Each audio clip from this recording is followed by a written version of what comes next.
Welcome to another episode of Lightspeed Investing Podcast. I'm so glad to have Stephen Orr back again. He's the founder of Quasar Markets, but more importantly, someone super knowledgeable and connected in all things related to trading. Stephen, I'm so glad to have you here. I know that you were just, coming off of a barrage in terms of business trips up in New York. So how are you doing today? I love the world that we're in. Like my grandfather once told me, if you love your job, you'll never have to work a day in your life. So I feel like I'm not working too much there, Philip. Yeah. You want to tell the audience what kind of events you were invited to recently? Yeah, I was up at So, NASDAQ, the New York Stock Exchange, and all kinds of cool things. I think in speaking engagements and going to and hearing from the CEOs of retail investors. Think of it like E-Trade and eToro and Webull, those companies, all the way to being interviewed at the New York Stock Exchange by Schwab Network. I love them, and yeah. yeah, just giving my opinions of what's going on in the world and kind of. Did they want to make another billboard in Times Square for you again? You did see my face on the billboard. I like that. Yeah, I think as a kid, I always wanted to, I said, one day I'll be up on that billboard. Don't know if that ego can handle it, but it sure heck, nice, big, bright blue, and there's my face. So Yeah, yeah. that's right. That's right. So, Stephen, today I'm super excited to connect with you because as someone who's so well experienced and immersed, I really want to talk to you about the trajectory, right? And the I guess the evolution of how these markets have come about, why don't you kind of start by your experience with the old days Hmm. and what you see happening now, what Quasar Markets is doing to facilitate that. And then maybe towards the end, we can talk about what the future holds as well. Yeah, Phil, it's a great question. When I started out, I was given graph paper and a pen, not even a pencil, and said, let's do this thing. Let's create charts. And I kept charting on graph paper and pen. And then, of course, we got computers where they came in and they CRTs, big boxes, and we'd get orange screens with letters and numbers on them. And to make those trades and place those trades, I'm not making it up. There were telephones on the wall with cords, and they each had their own phone line connected to whichever pit that you were calling, whether that's the bean pit or the bond pit. And you call, and about 15 minutes later, you'd get what they call a fill back, and you'd sign it, and you had a little ticker. You put it in, and time stamped it and all. But as time grew, so did the trading itself. The floors itself got bigger. More people got more exciting. Hand signals got more elaborate, shall we say, Bear Stearns, and what was cool about it was watching the floors work, and over time how the floors have also changed. Mhm. And that course being in the New York Stock Exchange as well too. The turret's there, and today now it's more like a TV studio. But let's be real honest here. Moving forward, there was a lot of people that were very nervous about Globex, which was 24/7 trading. Think about it from forex side or from metals and things of that nature that need to move around the world. And everybody said, "Oh my gosh, Globex is going to ruin the world," and it didn't. It actually connected us even more as we went to 24/7 trading. Fast forward, you started to get cell phones coming into the markets. You started seeing people making trades by calling their brokers directly from their Zach Morris brick phone, and making those trades, and they became a lot quicker and faster.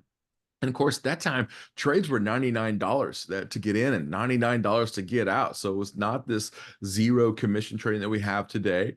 We went faster and farther. Then we had discount brokers, and those discount brokers finally needed a thing called the internet and websites where we could actually look at stocks. I worked with a company that had freerealtime.com, one of the originals, where you went and just put a ticker in, and bam, it gave you back a real-time quote at that moment, whatever was going on in the world. And then, of course, over time, people started to get discount brokerages where there was $25 to make a trip in and out. And then, of course, it dropped to about $9.99 and then $5. And of course, E-Trade with zero commission. And that really moved the markets a little bit. And then, of course, as we went ahead, charting just became not just a graph paper and pen anymore. We actually went to computerized trading. And when we did that, they put those graph paper on a computer. Now, let me fast forward a little bit. And of course, I've been a part of all of this with Quotrons and Quotrex and things like, mobile charting where you can see it on a screen. But here's what happened. that made trading a lot more smarter. Made it a lot more attractive to the masses. Let's just say the Wizard of Oz pulled back, and there's the wizard behind the thing, and we didn't realize it, but it became a lot more sympathetic to traders on the retail side than on the institutional side, because we were starting to peel back some of that onion, and people could see what was really going on.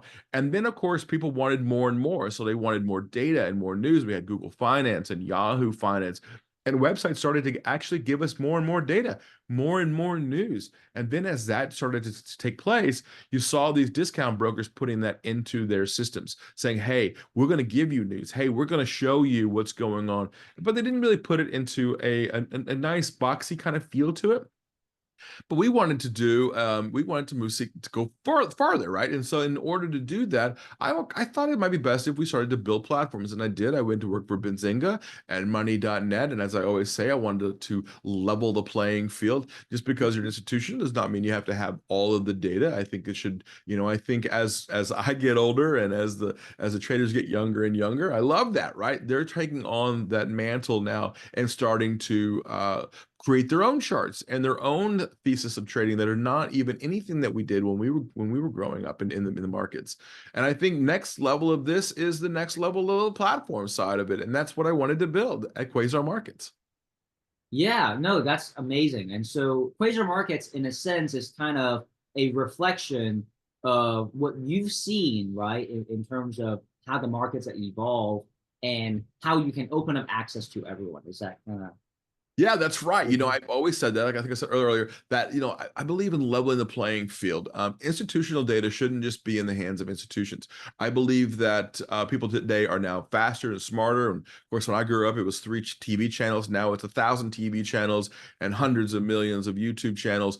What if we could put all of that into one platform, and in a way that it's not changed out by whether or not you're wearing a watch or a wearable around your eyes, Oculus or Apple Vision Pro, or how you lay out your screens on your computers. I mean, today I've got 18 screens surrounding me, right? That was not normal when I started out in the business. And I'll tell you right now, I wanted to build something of that nature, and we did at Quasar Markets. And as I always say, it's literally limited by your eyesight and the size of your video card. And I think that technology, the actual hardware, has gotten so good that we're able to actually build things like that and build it in Web3 and add AI to it. So now you can actually talk to the machine. You can actually get answers that you didn't even know to even ask. And in the old days, it was, what's the price of the stock? Give me a Sharp ratio, and you would have to go look that up. What if you could just ask it and give you the answer, and giving you answers to questions you didn't even know to ask?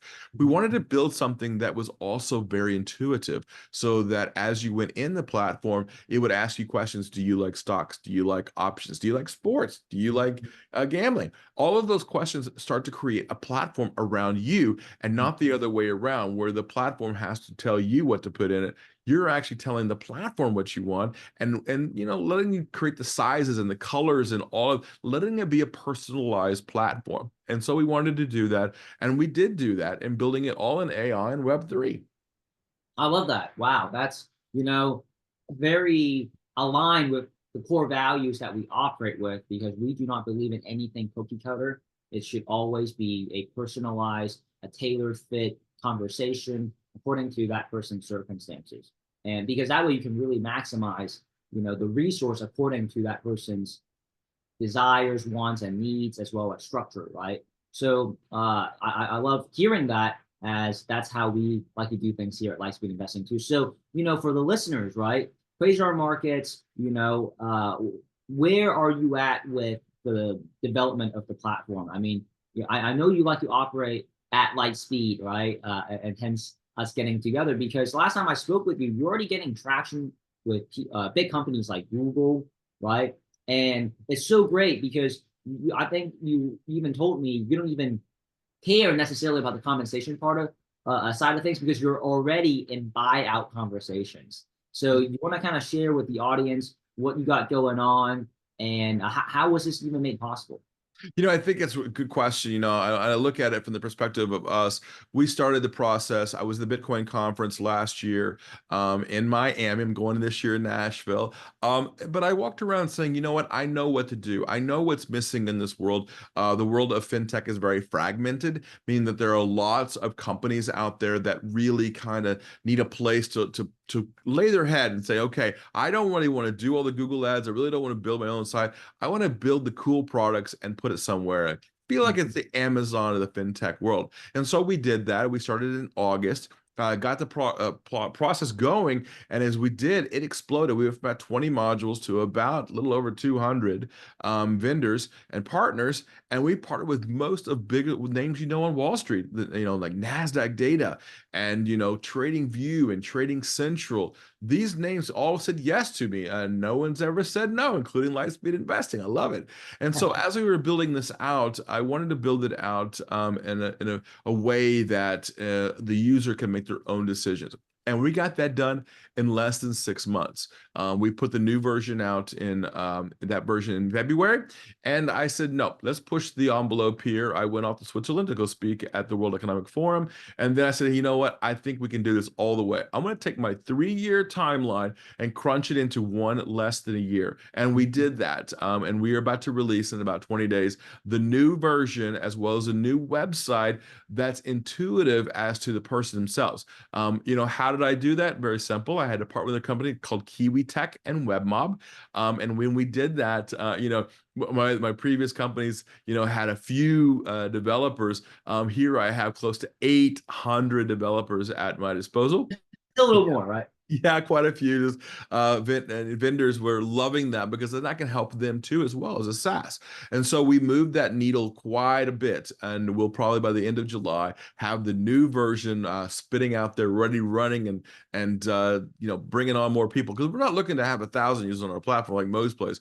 We're looking to have millions of users as they come on. It's really good to see that acceptance in the marketplace. And my theory about needing to have a good ecosystem, and that's what we wanted to build, and so it got built. But what I'm really excited about, Philip, is the future. Yeah, so let's talk about that. I mean, what do you see happening with fintech in general, and how does Quasar Markets, play a role in them? Yeah, very simple. It's blockchain, it's Web3, and it's AI. Now, I know those are buzzwords today, but they weren't buzzwords 4 years ago, right? When I started to get the ideas formulated in my head. AI part, especially, yeah. Oh yeah. I mean, I've had this idea in my head for 20 years, and now the technology is finally caught up with what I want. I want a platform that's like Minority Report, that I can touch and feel it. And by the way, it works, by the way, in wearables. So in the Oculus or in the Apple Vision Pro, you can literally touch the screen. And I wanted to build it all in Web3, so that if you notice, Web 1 was kind of like Microsoft and Google, giving you answers to questions, and Web 2 was like buying airplane tickets. But Web 3 is a centralization, and I believe that's the ticket. Blockchain your questions, blockchaining your answers, blockchaining your tickets, blockchaining your trading, so that the machine gets to know you and knows how good of a trader you are, or how bad of it, and how to fix the problems. Being able to talk to your machine like AI, asking questions and getting answers back that you didn't even know to ask. Finding out how all the world is connected in a way that you didn't know before. And yeah, we built that too as well. So I am looking forward to doing that. Now, in order to make that happen, Philip, we got to go to quantum computing, because there's a lot of microtransactions. When you have millions of users doing a lot of trading, and then of course a lot of charts and pulling up data, that's a lot of heavy computing. Of course, that's why Nvidia stock is up so much. But if you look at it from the perspective of like IBM and Nvidia and Taiwan Semi, the hardware is caught up and actually has passed the software. So I'm looking forward to quantum Oh, computing in wow. the future. I see. So that's really, the huge anchoring point is that the hardware for quantum computing is here now, right? Yeah, I could think about it, at IBM with Watson, but they have a new one. They have a new quantum computer that is so cold in the building, you actually have to wear a spacesuit, because it's literally colder than space in the building to keep the machines cool. Wow. And in order to keep them operational and Sure, yeah. I mean, keep everything operating. I can't imagine myself wearing a spacesuit too often, That's but crazy, because that's the kind of I guess parameters you got to put on it in order for it to not overheat. Is that the concept? That's right. And for someone that lives in Florida, that's a lot of cold. I can't stand cold weather. That's a lot of cold. Yeah. It's a I lot of cold. mean, that, hey, man, I'm in Overland Park, Kansas, and you know, we get 4 seasons, you know, but man, the coldest that we've ever had is like negative 14, I think, for me, negative 14, something like that. Can't even imagine that. Yeah. Yeah. But that's crazy. So, in regards to time frame, Yes. right? What are you thinking for all No, that's a next? Yeah. That's a great question because speed of technology, especially in the fintech world, is really catching up. I have been a proponent of that for many years, saying that, hey, you know what? The fintech world has not been very quick in order to get to the next level. They've been very slow. The technology has been slow, mostly bogged down by red tape, government issues. But what if we can get rid of all of that, start to move forward faster and letting nothing change? The banks will say the same, trading can say the same, but to help facilitate those trades. I mean, when I started, trades took 3 days to settle. Pretty soon, it'll be settling in like we're already T+1 now, probably T+1 second in the future, right? The speed of that is so fast. I think within a decade, we'll be trading in a way that we're not even used to, including how about a trading floor itself? Bring it back to the old days, but doing it in a technical way that the future, you're actually on a trading floor in VR where you're using hand signals to buy and sell. I think that would be great. I think the community of traders, you're already seeing that in Discord and Reddit groups, and they're already taking over. But what if you can see it on an even bigger level than that? What if you can see it in a way that huge trading floors and you could trade anything you wanted to trade anywhere at any time in any place and decentralize it? You're living in Brazil and you want to trade Japanese stocks and you want to sell that and you want to buy US land. That is what I want to do. I want to connect the world in one platform.